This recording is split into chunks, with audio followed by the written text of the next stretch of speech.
What if I told you that this track from the Transformers movie uses the same chords as this track by Linkin Park?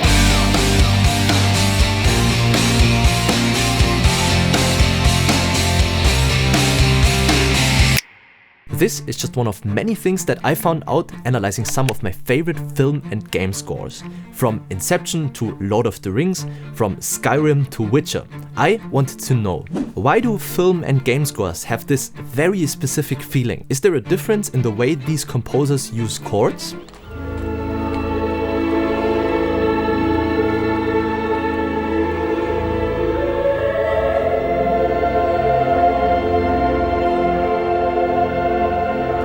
Through my research, I found 7 super useful chord tricks that are used over and over again. Tricks that you have probably heard hundreds of times without even realizing what's actually happening.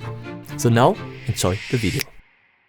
Just a quick heads up, this video is supported by my own product. Whether you're interested in orchestral templates or you want to learn cinematic orchestration, I have lots of super useful resources for beginner orchestrators and cinematic composers on my website. If you're interested, I will link it below this video. But now, let's roll it. So let's start with number 1, the related third. Listen to this.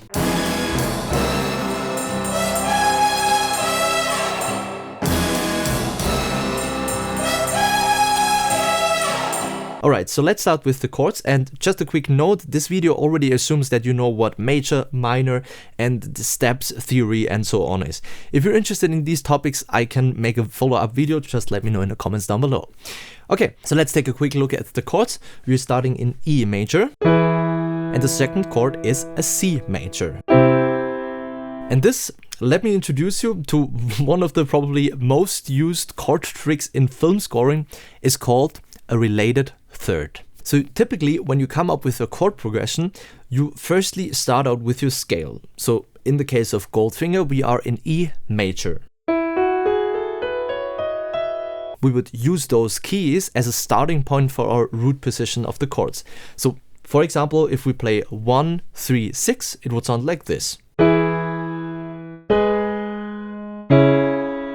But now when we work with related thirds, we actually ignore our key and just take a look at the 4 options of thirds that we have available. So again, we start at E. This time we look for the third up. We have a major third, which would be the G sharp, and we have the minor third, which would be the G. Same thing downwards, we would have the minor third, which would be the C sharp, or the major third, which would be the C. So now when we work with related thirds, for our second chord in our chord progression, we can actually use one of these 4 choices and simply make it a major chord, no matter in which key you are. Let's take a listen to this. This was the upward major third. Let's do the same thing with the upward minor third, so G. Now same thing downwards, minor third. You've heard this hundreds of times. And we also have the major third. Here's another very famous example of a composer using this. Is from one of my favorite film scores of all time, from The Lord of the Rings by Howard Shore, the Rivendell theme.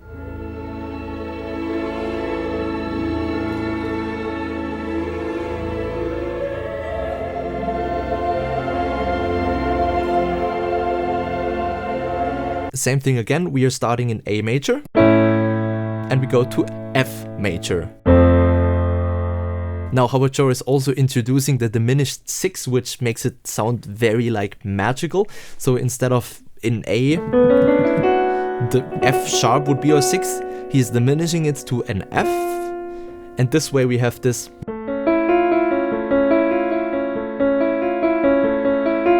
Same thing with the F major. And here's one more example, this time in minor. It's again from the Lord of the Rings soundtrack, from Gollum's theme.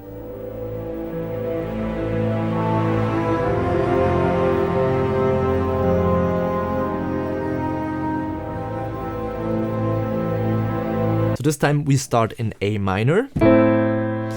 just as in the Rivendell theme, we also go to F, but instead of going to F major, we go to F minor. So we go from this to this. Now this can be interpreted as a related third, or, and this gets us directly to number 2, the modal interchange. So the modal interchange is exactly what Howard Shore is doing here. He goes from F major to F minor. So he simply changes the mode of the chord. You oftentimes see this when a composer wants to modulate. So let's for example say he's in C minor. And now we in modal interchange to C major. Introduce the 7th. And now we can modulate to F. And you can do this multiple times. You can modal interchange now to F major, F major 7, B.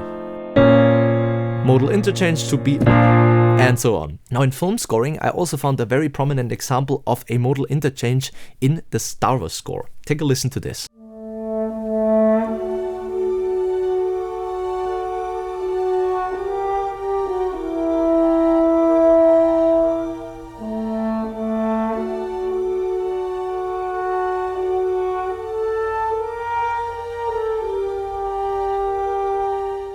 Now, normally if you would write a song and use the first and then the fourth step, both would be in major, right? Because first step, major, fourth step, major. But now John Williams is doing a modal interchange on the fourth step, meaning he's transforming G major to G minor.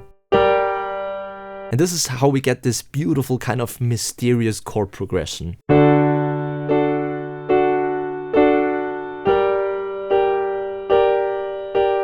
But talking about modal, this brings me directly to one of my favorite chord tricks. Number 3, the modal key. So let's start by listening to one of my favorite game score examples.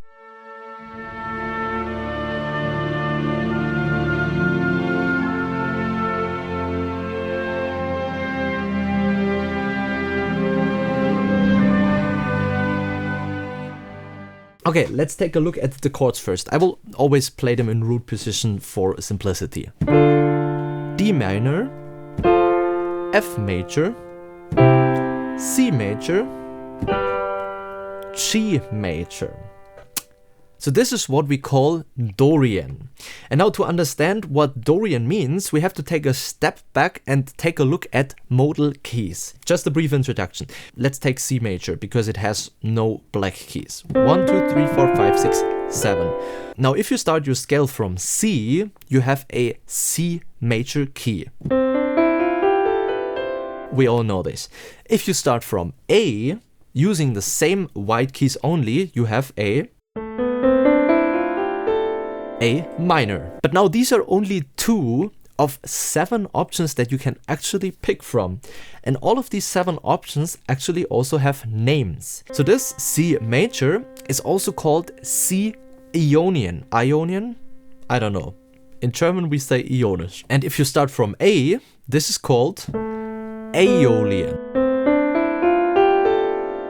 So now we already have 2 of 7 covered. Starting on the second key, on the D, the so-called Dorian mode. And now look at this. Well, we just found the key signature of Skyrim, which is written in D Dorian. So instead of introducing the B, we just stay with all the white keys, which makes it super simple to play. Listen to this, I will just improvise a quick thing.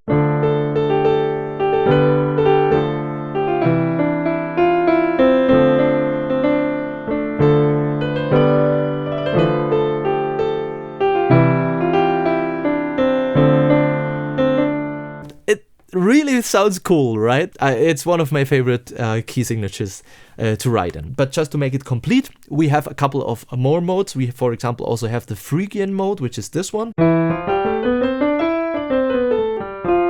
It's oftentimes used to kind of like cliché Arabic music. Then we also have Lydian, which starts at the F, at the 4th step.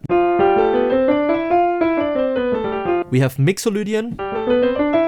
And then we have Locrian, which, to be honest, I never used in my compositions because it's a very dense, kind of like key.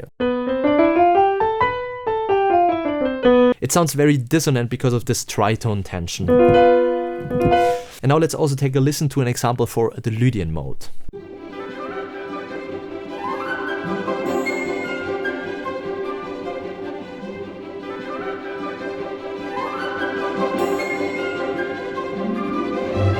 Yeah, what a beautiful example. This just shows that the Lydian mode works in this kind of like, I would describe it as open feeling. It never really dissolves back to something that feels like the one. So for example, the Flying Theme by John Williams, where we start in C major, we don't go to D minor, which would be the typical second step in C. No, we go to D major. Because remember, we are in Lydian, so C actually is borrowed from G Ionic. So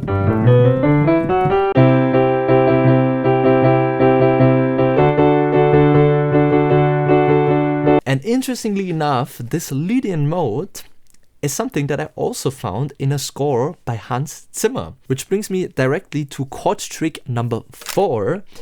The harmonic endless motion. Let's take a listen to, I think, of one of Hans Zimmer's all-time best scores, Interstellar.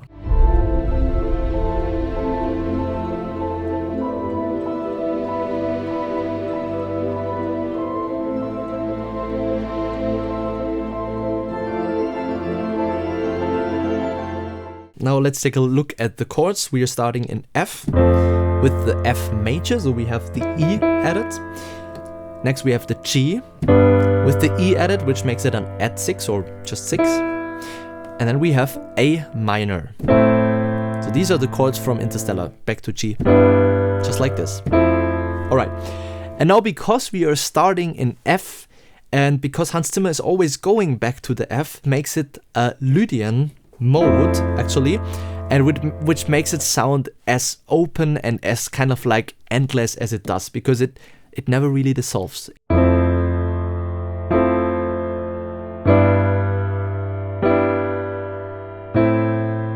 Now let's take a listen to another example where this chord trick of endlessness is applied. It's again from Hans Zimmer, Time from the Inception soundtrack.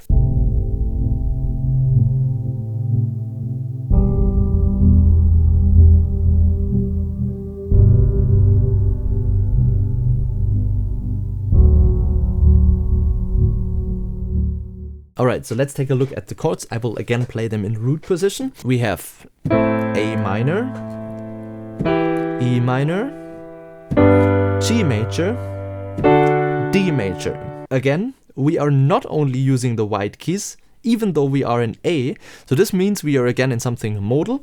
And correct, we are again in Dorian. So we are in A Dorian.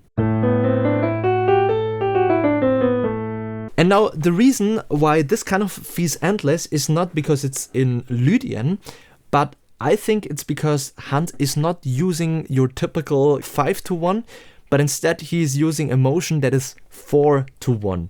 So he's going from this, which is the fourth step in A Dorian, to this. And this kind of doesn't feel like we are there yet. This kind of feels like there's still something to be told. And this for me and the chord progression in general just tells this story of infinity. And by the way, I also feel like that this chord progression is influenced by pop writing. But before we come to one of the chord tricks that evolves around the concept of borrowing from pop, let's talk about trick number 5, which is the wandering fifth. Take a listen to this.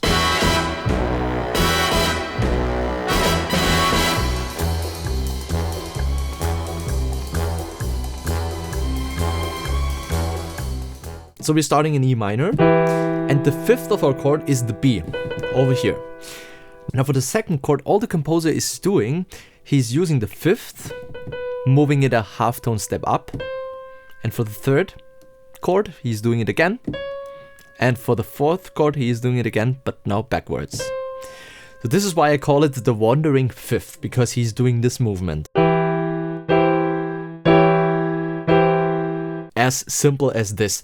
And this chord trick has actually been used by so many film scores. Just be a little bit aware of this trope and you will hear it over and over again. Let me quickly show an example of this from the Avengers score.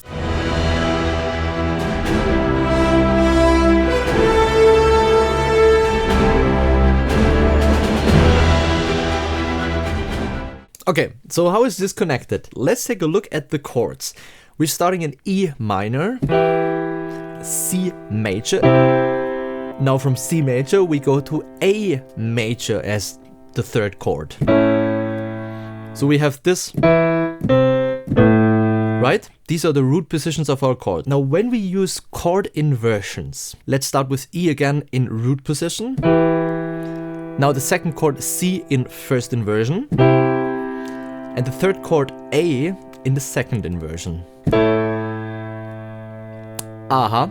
Did you see what happened? We have the same wandering fifth as we had in the James Bond score.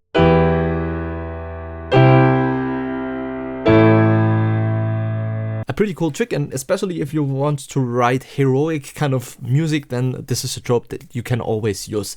By the way, talking about writing music like this, if you're interested in cinematic orchestration, this year I released Cinematic Orchestration Essentials.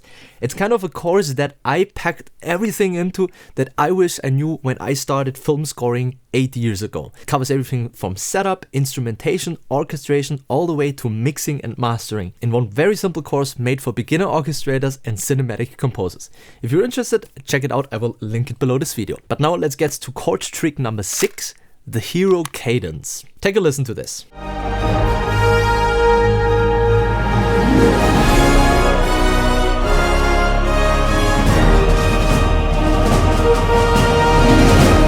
Now this time we start in E flat major, and the last 3 chords are what is important to us. These ones: B major, D flat major, and E flat major. And this is again one of these cinematic tropes that you will hear over and over again.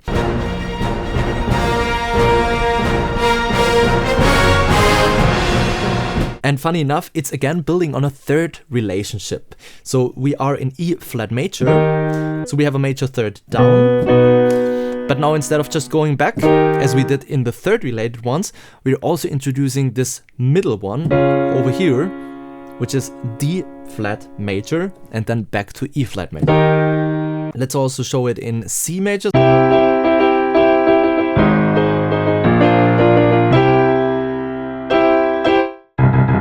So yeah, if you ever want to write something like this and you want to have an epic ending, then the hero cadence is definitely worth taking a look at. And this directly brings us to chord trick number 7. And this is not one specific chord trick, but rather something how you can approach chords, and if you need inspiration and if you want to write cinematic music yourself but you don't know where to start. So number 7, borrowing from pop music. Now, as I've showed you in the beginning, the Linkin Park What I Have Done score is exactly the same as the Arrival to Earth.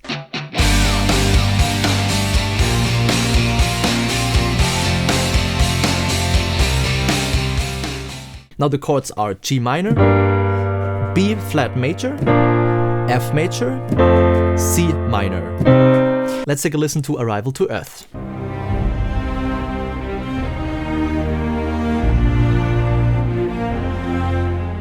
Now when I say that the chords of Steve Jablonsky's Arrival to Earth from the Transformer soundtrack are the same chords as Linkin Park's, I mean it in a little bit different way. So Arrival to Earth is not starting on G major as What I've Done, but it's starting on C minor. But what makes them kind of like the same chords is that they use the same scale degrees. So the relative ratio the chords move towards each other's are the exact same. What I have done, first degree, third degree, seventh degree, fourth degree. And now Arrival to Earth, first degree, third degree, seventh degree, fourth degree.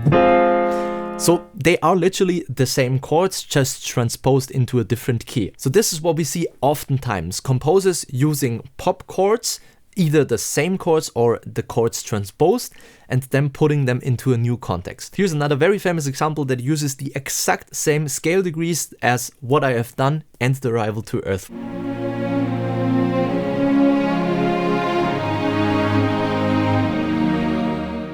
So again, 1, 3, 7, 4. And here's another example that I personally find very interesting. It's from the Harry Potter soundtrack by Alessandro Desplat.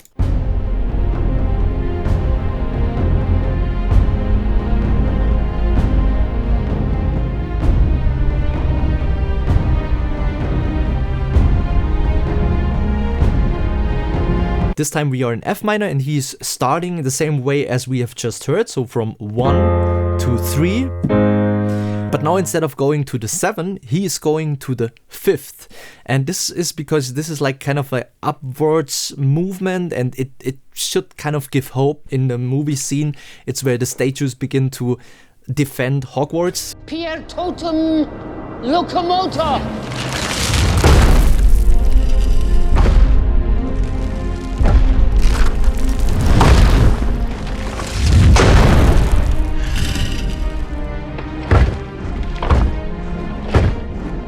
I think this is a really cool twist to this more simplified version of a 4-chord song. And of course we also have borrowed pop song chord progressions in film scoring that are much more simple than this. For example, in the Witcher soundtrack we have this movement from D minor to B, C, and again D.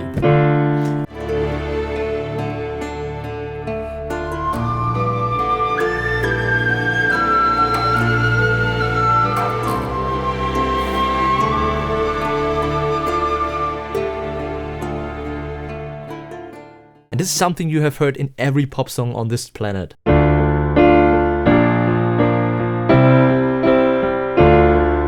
And I think the reason why this works so good is because we already connect with these types of chord progressions so well. When we put them into an orchestral context, they kind of give us the feeling that a orchestra can deliver because of its huge dynamic and of its special sound, but at the same time we are still connected to this world that we know, these pop song chords. I think this can be very encouraging because maybe you even know a pop song and maybe you even know how to play a pop song. Next time when you want to write an orchestra song, maybe just try to put those exact chords from your pop song into an orchestra, and maybe you have an orchestral score that sounds like one of these examples that we just listened to. But yeah, that's all for today. I'm currently working on another video like this because I analyzed some of Hans Zimmer's soundtracks on the chords.